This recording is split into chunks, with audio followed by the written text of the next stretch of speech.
जय हिंद साथियों। Indian education history में आपका स्वागत। आइए हम देखते हैं लुसेंट सब्जेक्टिव सामान्य ज्ञान, जिसका यह 15वां अध्याय होगा और यह 15वां अध्याय मौर्य साम्राज्य का होगा। तो आइए हम दोस्तों देखते हैं मौर्य साम्राज्य के संबंध में जानते हैं। मौर्य वंश जिसके संस्थापक चंद्रगुप्त मौर्य हो जाएगा। मौर्य वंश जिसके संस्थापक चंद्रगुप्त मौर्य, जिसका जन्म 445 ईस्वी पूर्व में हुआ था। जस्टिन ने चंद्रगुप्त मौर्य को सैंड्रो कोर्टस का, तो दोस्तों जस्टिन ने चंद्रगुप्त मौर्य को क्या कहा? सैंड्रो कोर्टस का। और इसकी पहचान विलियम जॉन्स ने चंद्रगुप्त मौर्य के रूप में की। तो दोस्तों चंद्रगुप्त मौर्य की पहचान जो है चंद्रगुप्त मौर्य के रूप में कौन किया? तो विलियम जॉन्स ने किया था। विशाख दत्त कृत मुद्रा राक्षस में चंद्रगुप्त मौर्य के लिए ब्रिसल शब्द का प्रयोग किया गया दोस्तों। तो विशाख दत्त कृत मुद्रा राक्षस में चंद्रगुप्त मौर्य के लिए ब्रिसल शब्द का प्रयोग किया गया। घनानंद को हराने में चाणक्य, जिसका नाम कौटिल्य विष्णुगुप्त भी था, चंद्रगुप्त मौर्य की मदद किया था। तो घनानंद को हराने में चाणक्य जो है चंद्रगुप्त मौर्य का मदद किया था, जो बाद में दोस्तों चाणक्य जो है चंद्रगुप्त मौर्य का प्रधानमंत्री भी बना। और चाणक्य के द्वारा एक प्रसिद्ध पुस्तक लिखा गया जिसका नाम अर्थशास्त्र था, जिसका संबंध राजनीतिक से। चंद्रगुप्त मगध की गद्दी पर 322 ईस्वी पूर्व में बैठा था। चंद्रगुप्त जैन धर्म का अनुयायी था। बाद में चंद्रगुप्त कौन सा धर्म अपना लिया? तो जैन धर्म अपना लिया था। चंद्रगुप्त ने अपना अंतिम समय कर्नाटक के श्रवणबेलगोला नामक स्थान पर बिताया था। तो अपना अंतिम समय चंद्रगुप्त मौर्य ने कहाँ पर बिताया? श्रवणबेलगोला, जो कि कर्नाटक में पड़ता है। चंद्रगुप्त ने 305 ईस्वी पूर्व में सेल्यूकस निकेटर को हराया था। तो सेल्यूकस निकेटर को चंद्रगुप्त मौर्य ने कब हराया? 305 ईस्वी पूर्व में।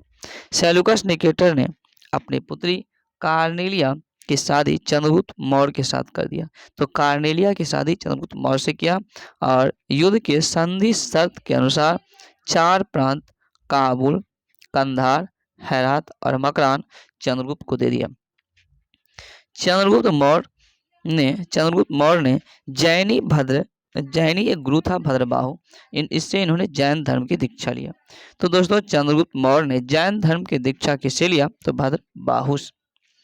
मेगास्थनीज सेल्यूकस निकेटर का राजदूत था, यानी कि मेगास्थनीज जो है सेल्यूकस निकेटर का एक राजदूत था, जो कि चंद्रगुप्त के दरबार में रहा करता था। मेगास्थनीज एक प्रसिद्ध पुस्तक लिखा था दोस्तों, जिसका नाम इंडिका था। तो मेगास्थनीज की एक प्रसिद्ध पुस्तक है, इसका नाम क्या था? तो इंडिका था, जिसमें मेगास्थनीज के अनुसार सम्राट की जनता के सामने आने के शुभ अवसर पर एक शोभा यात्रा के रूप में जश्न मनाया जाता था। उन्हें एक सोने की पालकी में ले जाया जाता था। उनके अंगरक्षक सोने और चांदी से अलंकृत हथियारों से लैस और हाथियों पर सवार रहते थे। कुछ अंगरक्षक पैरों को लेकर साथ चलते थे। इन पैरों पर प्रशिक्षित जो है तोतों का एक झुंड रहा करता था, जो सम्राट के सिरों के चारों ओर चक्कर लगाता रहता था दोस्तों। राजा सामान्यतः हथियारबंद महिलाओं से घिरा रहता था। राजा जो है हथियारबंद महिलाओं से घिरा रहता था। उनके खाना खाने से पहले खास नौकर उस खाना को चखते थे। वे लगातार 2 रात एक ही कमरे में नहीं सोया करते थे। पाटलिपुत्र के बारे में आइए हम जानते हैं दोस्तों। पाटलिपुत्र जिसके संस्थापक उदयन हुआ। तो पाटलिपुत्र एक विशाल प्राचीर से घिरा है, जिसमें 570 बुर्ज 64 द्वार है। तो 570 बुर्ज 64 द्वार हैं। 2 और 3 मंजिल वाले घर लकड़ी और कच्ची ईंटों से बने। राजा के महल भी काठ का बना है, जिसे पत्थर की नक्काशी से अलंकृत किया गया। यह चारों तरफ से उद्यानों और चिड़ियों के लिए बने बसेरों से घिरा हुआ था। चंद्रगुप्त मौर्य और सेल्यूकस के बीच हुए युद्ध का वर्णन एपियानस ने किया है दोस्तों। एपियानस ने किया है कि चंद्रगुप्त मौर्य और सेल्यूकस के बीच युद्ध हुआ था। एपियानस ने इसका वर्णन किया। प्लूटार्क के अनुसार चंद्रगुप्त ने सेल्यूकस को 500 हाथी उपहार में दिए थे। हालांकि दोस्तों चंद्रगुप्त मौर्य की मृत्यु 298 ईस्वी पूर्व में श्रवणबेलगोला में उपवास के द्वारा इनकी मृत्यु हो जाती है। तो चंद्रगुप्त मौर्य के बाद अगला जो शासक बनता है मौर्य वंश का, वह बनता है बिंदुसार। बिंदुसार की हम बात करें दोस्तों, चंद्रगुप्त मौर्य का उत्तराधिकारी हुआ बिंदुसार। जो 298 ईस्वी पूर्व में मगध की राजगद्दी पर आसीन हुआ बैठा था। इसे अमित्र घात के नाम से भी जाना जाता है। अमित्र घात यानी शत्रु विनाशक कहा जाता है। बिंदुसार आजीवक संप्रदाय का अनुयायी था। तो कौन से धर्म का अनुयायी था, कौन सा संप्रदाय का? तो आजीवक संप्रदाय का अनुयायी था बिंदुसार। आजीवक संप्रदाय, इसकी स्थापना माखली पुत्र गौसाल ने किया था। माखली पुत्र गौसाल। वायु पुराण में बिंदुसार को भद्रसार यानी कि वारी सार भी कहा गया है।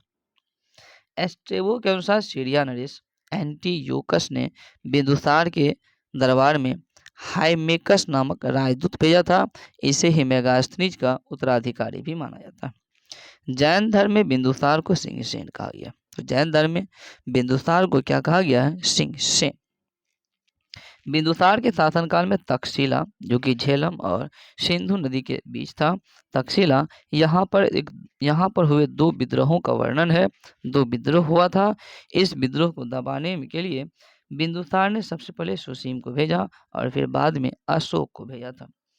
एथिनियस के अनुसार बिंदुसार ने सीरिया के शासक एंटीयोकस प्रथम से मदिरा, सूखा अंजीर और एक दार्शनिक भेजने की प्रार्थना भी किया था। तो बिंदुसार ने सीरिया के नरेश जो था एंटीयाकस, इससे क्या क्या भेजने का सिफारिश किया था? मदिरा, सूखा अंजीर और एक दार्शनिक। बौद्ध विद्वान तारानाथ ने बिंदुसार को 16 राज्यों का विजेता भी बताया। तो तारानाथ जो था दोस्तों, यह बिंदुसार को 16 राज्यों का विजेता भी बताया था। बिंदुसार की सभा में 500 सदस्यों वाली एक मंत्री परिषद हुआ करता था, जिसका प्रधान खल्लाटक कहा जाता था। खल्लाटक। तो चंद्रगुप्त मौर्य, जो कि मौर्य वंश के संस्थापक थे, उसके बाद बिंदुसार बना शासक। फिर बिंदुसार के बाद अगला शासक अशोक बना। आइए जानते हैं अशोक के संबंध में। अशोक की हम बात करें तो अशोक जो है बिंदुसार का उत्तराधिकारी था, जो कि 269 ईस्वी पूर्व में मगध की राजगद्दी पर बैठा। तो दोस्तों अशोक मगध की राजगद्दी पर कब बैठा? 269 ईस्वी पूर्व में, और वह बिंदुसार का उत्तराधिकारी था। अशोक की माता का नाम सुभद्रांगी, दिव्यावदान पुस्तक के अनुसार। अगर हम बात करें दोस्तों दिव्यावदान के अनुसार, तो अशोक के माता का नाम सुभद्रांगी था। राजगद्दी पर बैठने के समय अशोक अवंती का राज्यपाल था। कहाँ का राज्यपाल हो जाएगा? अवंती का। मौस्की, गुर्जर, नैतुर और उडेगोलम के लेखों में अशोक का नाम अशोक मिलता है। अशोक का इतिहास हमें मुख्यतः अभिलेखों से ही ज्ञात होता है। इसके अभिलेखों को निम्नलिखित वर्गों में विभाजित किया गया है। पहला है शिलालेख, दूसरा स्तंभ लेख और फिर गुहा लेख।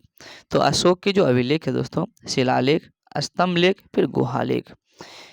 D.R. भंडारक जैसे इतिहासकार ने अभिलेखों के आधार पर ही अशोक के इतिहास लिखने का प्रयास किया था। अगर हम बात करें दोस्तों कर्नाटक के गुलबर्गा जिला के कन्नगनहल्ली से प्राप्त उभारदार मूर्ति शिल्प, जो कि रिलीफ स्कल्पचर, शिलालेख में अशोक के प्रशस्तर रूपचित्र के साथ राज्ञो अशोक यानी राजा अशोक उल्लेखित मिलता है।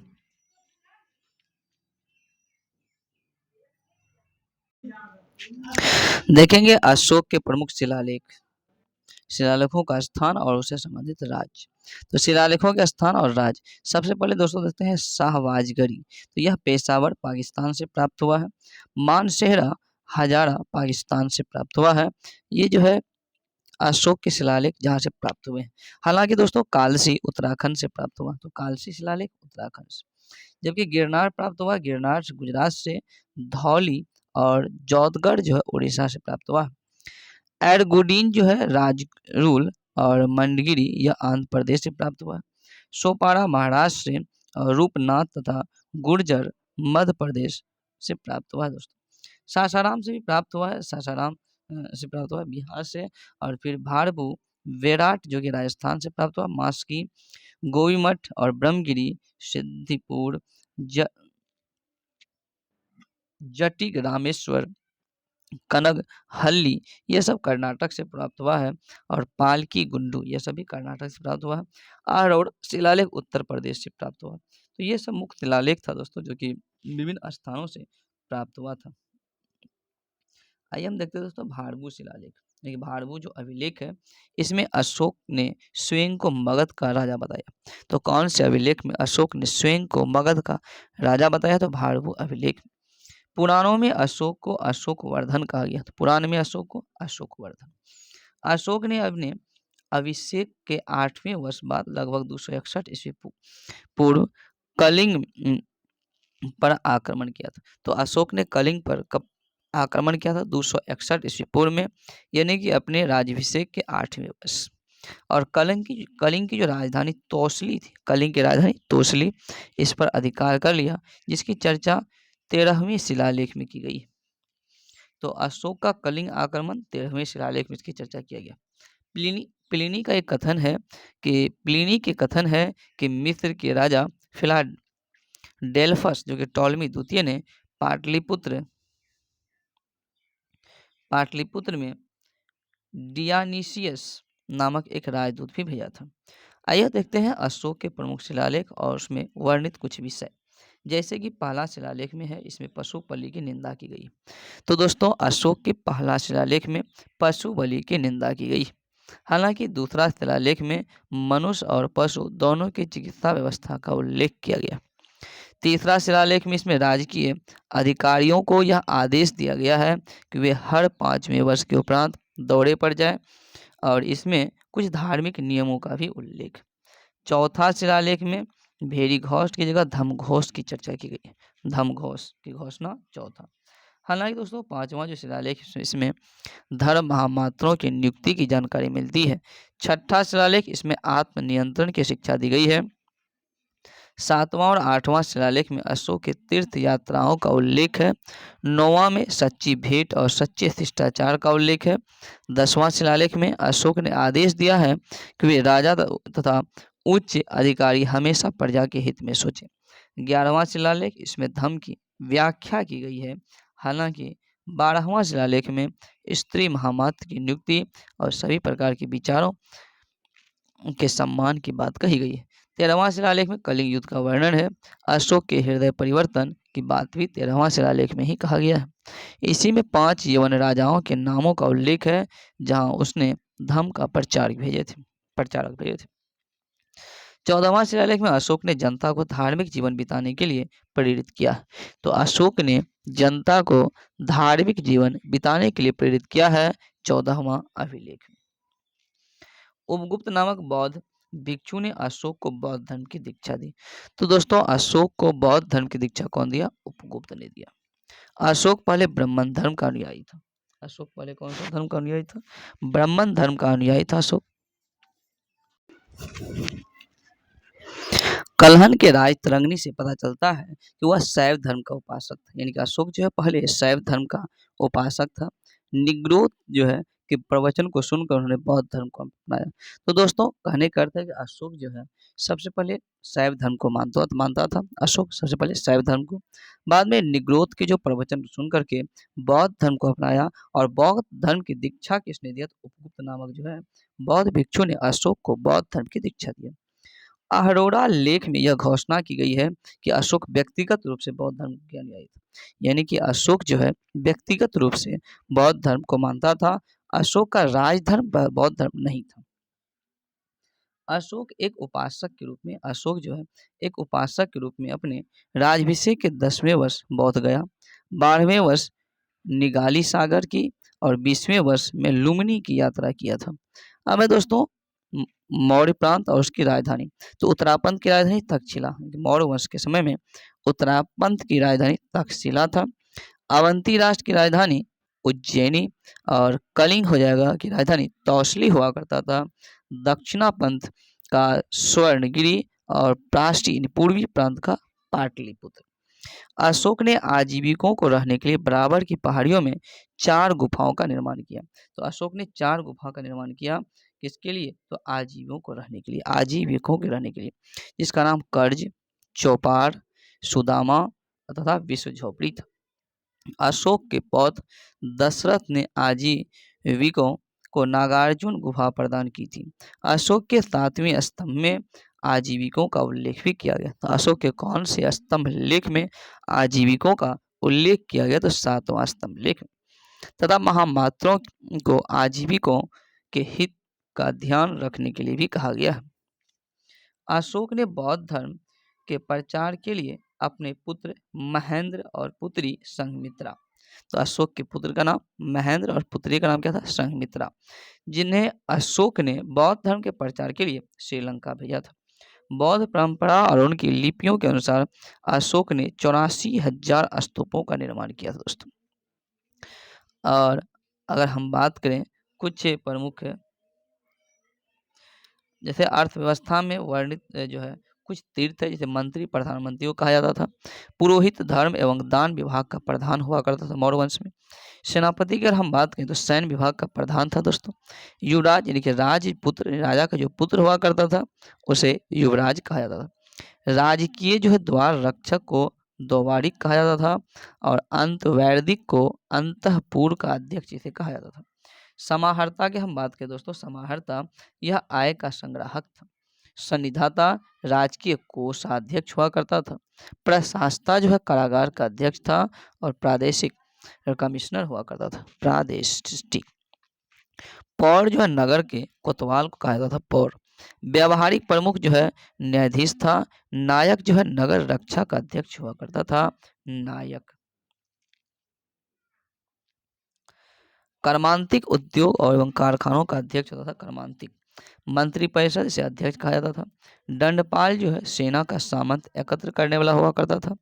दुर्गपाल जो कि दुर्ग रक्षक था और अंतपाल सीमावर्ती जो है देखरेख करने अंतपाल का काम हुआ करता था दोस्तों। तो भारत में शिलालेख का प्रचलन सर्वप्रथम किसने किया दोस्तों, ये अशोक ने। तो भारत में शिलालेख का सर्वप्रथम प्रचलन अशोक ने किया। अशोक के शिलालेखों में ब्राही, खरोष्ठी, ग्रीक एवं अरमाइक लिपि का प्रयोग किया गया। ब्राही लिपि का प्रयोग भारत में किया गया है। खरोष्ठी का पाकिस्तान, ग्रीक और अरमाइक लिपि का अफगानिस्तान में प्रयोग किया गया। तो वही दोस्तों, ग्रीक और अरमाइक लिपि का अभिलेख जो है पाकिस्तान से, खरोष्ठी लिपि का अभिलेख जो प्राप्त हुआ है यह शाहबाजगरी एवं मनसेहरा जो पाकिस्तान से प्राप्त हुआ है। शेष ब्राही जो है भारत में प्राप्त हुआ है। खरोष्ठी लिपि दाएं से बाएं की ओर लिखी जाती थी। तो खरोष्ठी लिपि दाएं से बाएं की ओर लिखी जाती थी। अशोक के अभिलेखों को कुल 3 भागों में बांटा गया, शिलालेख, स्तंभलेख और गुहालेख। शिलालेख, स्तंभलेख, गुहालेख। अशोक के शिलालेख की खोज 1750 ईस्वी में पाद्रेटी फैनथेलर ने की थी। इसकी संख्या कुल 14। तो अशोक के शिलालेख की संख्या कुल 14 है, जिसको हम देख चुके हैं। अशोक के अभिलेख पढ़ने में सबसे पहले सफलता 1837 में जेम्स प्रिंसेप को प्राप्त हुआ। तो अशोक के अभिलेख को पढ़ा पहले कौन, जेम्स प्रिंसेप, कब, 1837। हालांकि खोज 1750 ईस्वी में पाद्रेटी फैनथेलर ने किया था। अशोक की स्तंभ लेख की संख्या कुल 7, जो केवल ब्राही लिपि में लिखी गई है, जो 6 अलग अलग स्थानों से प्राप्त हुआ। इसका मतलब एक जगह है जिसे जहाँ पर 2 स्तंभ लेख प्राप्त हुआ था। तो अशोक के कुल स्तंभ लेख 7 कौन सी लिपि, ब्राही लिपि में, ब्राही लिपि। पहला है दोस्तों प्रयाग स्तंभ लेख, यह पहले कौशाम्बी में स्थित था। प्रयाग स्तंभ लेख पहले कौशाम्बी में था। इस स्तंभ लेख को अकबर ने इलाहाबाद के किले में स्थापित करवाया था। अकबर ने इलाहाबाद।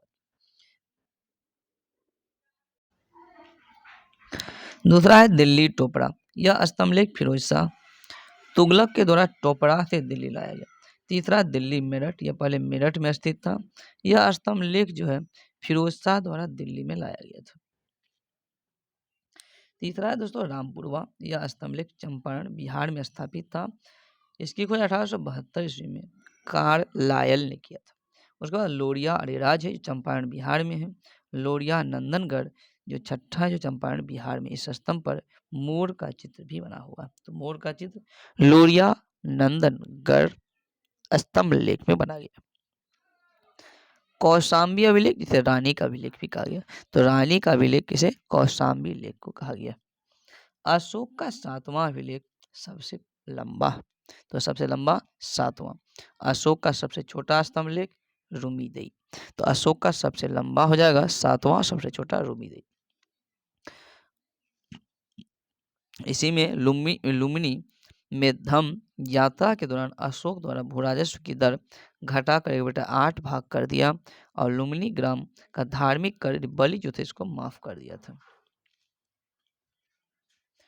महास्थान जो कि बांग्लादेश से प्राप्त सोहगोरा का ताम्रपत्र अभिलेख में मौर्य काल में अकाल, सूखा जैसे देवी प्रकोप के समय राज्य द्वारा राहत कार्य किए जाने का विवरण भी प्राप्त होता है। प्रथम पृथक शिलालेख में यह घोषणा किया गया है कि सभी मनुष्य मेरे बच्चे हैं। इसमें अशोक ने यह घोषणा किया। अशोक का शाह एक कूना जो कि कंधार से प्राप्त हुआ है। यह अभिलेख जो है ग्रीक और अरमाइक एक द्विभाषीय अभिलेख है, दो भाषा ग्रीक और अरमाइक। साम्राज्य में मुख्यमंत्री और पुरोहित की नियुक्ति के पूर्व इनके चरित्र को काफी जांचा परखा जाता था दोस्तों, जिसे उपधा परीक्षण कहा जाता। तो उपधा परीक्षण क्या है? तो साम्राज्य जो है में मुख्यमंत्री और पुरोहित की नियुक्ति के समय उनके चरित्र की काफी जांचा परखा जो जाता था, उसी को उपधा परीक्षण कहा गया। सम्राट की सहायता के लिए एक मंत्री परिषद होता था, जिसमें सदस्यों की संख्या कुल 12, 16 या 20 हुआ करती थी। अर्थशास्त्र में शीर्षस्थ अधिकारी के रूप में तीर्थ का उल्लेख मिलता है, जिसे महामात्र भी कहा जाता था, जिसकी संख्या 18 तक थी। अर्थशास्त्र में चर जो है चर, ये जासूस को कहा जाता था दोस्तों, चर। अशोक के समय में मौर्य साम्राज्य में प्रांतों की संख्या कुल 5 हुआ करती थी। तो अशोक के समय में मौर्य साम्राज्य में प्रांतों की संख्या 5। प्रांतों को चक्र कहा जाता था। प्रांतों के प्रशासन कुमार या आर्यपुत्र या राष्ट्रिक कहलाते थे। प्रांतों का विभाजन विषय में किया गया था, जो विषयपति के अधीन होते थे। प्रशासन की सबसे छोटी इकाई ग्राम थी, जिसके मुखिया ग्रामिक कहलाता था। तो दोस्तों प्रशासन की सबसे छोटी इकाई ग्राम थी, जिसका मुखिया ग्रामिक कहलाता था। प्रशासन की सबसे छोटा गोप था। प्रशासकों में सबसे छोटा क्या था? गोप था, जो 10 ग्रामों का शासन संभालता था। मेगास्थनीज के अनुसार नगर प्रशासन 30 सदस्यों का एक मंडल करता था। 30 सदस्यों का एक मंडल करता था, जो 6 समितियों में विभाजित था। प्रत्येक समिति में 5 सदस्य हुआ करता था। अब है दोस्तों प्रशासनिक समिति और उसके कार्य। तो प्रथम समिति जो था, इसका काम था उद्योग और शिल्प कार्य का निरीक्षण करना। हालांकि द्वितीय समिति विदेशियों का देखरेख करना। तृतीय समिति जन्म मरण का विवरण रखता था। जबकि चतुर्थ समिति की हम बात करें, व्यापार एवं वाणिज्य का देखभाल। पंचम समिति जो है निर्मित वस्तुओं के विक्रय का निरीक्षण करता था। जबकि छठा जो है समिति बिक्री कर वसूल किया करता था। बिक्री कर की हम बात करें दोस्तों, बिक्री कर, तो बिक्री कर के रूप में मूल्य का 10वां भाग वसूला जाता था। इसे बचाने वाले को मृत्यु दंड दिया जाता था। मेगास्थनीज के अनुसार एग्रोनोमाई मार्ग निर्माण अधिकारी था। एग्रोनोमाई मार्ग निर्माण अधिकारी था। जस्टिन के अनुसार चंद्रगुप्त मौर्य की सेना में लगभग 50,000 अश्वारोही सैनिक, 9,000 हाथी और 8,000 रथ थे। तो जस्टिन के अनुसार चंद्रगुप्त मौर्य की सेना में लगभग 50,000 अश्वारोही सैनिक, 9,000 हाथी और 8,000 रथ हुआ करता था। जस्टिन नामक यूनानी लेखक के अनुसार चंद्रगुप्त ने अपना 6 लाख की फौज से सारे भारत को रौंद दिया था। यह बात सही भी हो सकती है और नहीं भी, लेकिन यह बात सही है, क्योंकि चंद्रगुप्त ने पश्चिमोत्तर भारत को सेल्यूकस की गुलामी से मुक्त भी किया था। जस्टिन ने चंद्रगुप्त की सेना को लुटेरों की सेना कहा। तो किसने चंद्रगुप्त की सेना को लुटेरों की सेना कहा? तो जस्टिन। युद्ध क्षेत्र में सेना का नेतृत्व करने वाले जो अधिकारी था, उसको नायक कहा जाता था। नायक। सैन्य विभाग में सबसे बड़ा अधिकारी सेनापति हुआ करता था। प्लिनी नामक यूनानी लेखक के अनुसार चंद्रगुप्त की सेना में 6 लाख पैदल सिपाही, 30,000 घुड़सवार और 9,000 हाथी थे।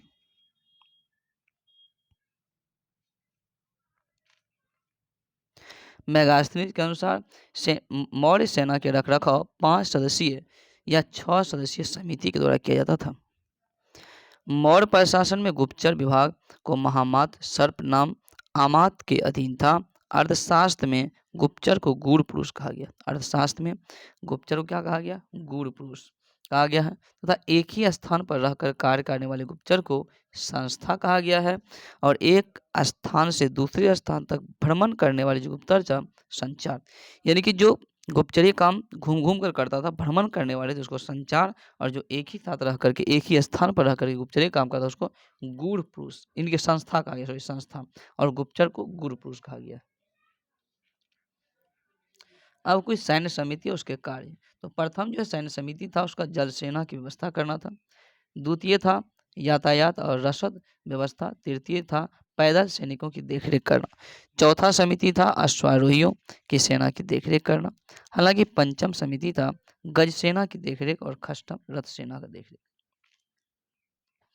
अशोक के समय जनपदीय न्यायालय के न्यायाधीश को राजुक कहा जाता था, सरकारी भूमि को सीता भूमि कहा जाता था, बिना वर्षा के ही जो अच्छी खेती के लिए भूमि था अदेव मातृक कहा जाता था। मौर्य काल में द्रोण अनाज के माप के लिए प्रयोग होता था। मेगास्थनीज ने भारतीय समाज को कुल 7 वर्गों में विभाजित किया था। पहला है दार्शनिक, किसान, अहीर, कारीगर, सैनिक, निरीक्षक और सभासद। स्वतंत्र वैश्यावृत्ति को अपनाने वाली जो महिला है इसे रूपा जीवा कहलाता था। तो स्वतंत्र वैश्यावृत्ति को अपनाने वाली महिला रूपा जीवा कहलाती थी। दोस्तों नंद वंश के विनाश करने में चंद्रगुप्त मौर्य ने कश्मीर के राजा प्रवर्तक से सहायता प्राप्त किया था। तो नंद वंश के विनाश करने में चंद्रगुप्त मौर्य ने किससे सहायता प्राप्त किया था? कश्मीर के राजा था प्रवर्तक। मौर्य शासक 137 वर्ष तक चला। तो मौर्य वंश कितना समय तक? 137 वर्ष। हालांकि दोस्तों भागवत पुराण के अनुसार मौर्य वंश में कुल 10 राजा हुए, जबकि वायु पुराण के अनुसार 9 राजा हुए। मौर्य वंश का अंतिम शासक कौन? बृहदर्थ था। इसके जो है सेनापति पुष्यमित्र शुंग ने 185 ईस्वी पूर्व में कर दी और मगध पर शुंग वंश की नींव डाल दी। अशोकाराम विहार पाटलिपुत्र में। तो अशोकाराम विहार कहाँ है? पाटलिपुत्र में। तो दोस्तों 15वां अध्याय यहाँ पर समाप्त होता है। अगर ये वीडियो आपको पसंद आए तो कृपया से लाइक करें, चैनल को सब्सक्राइब करें। Thank you.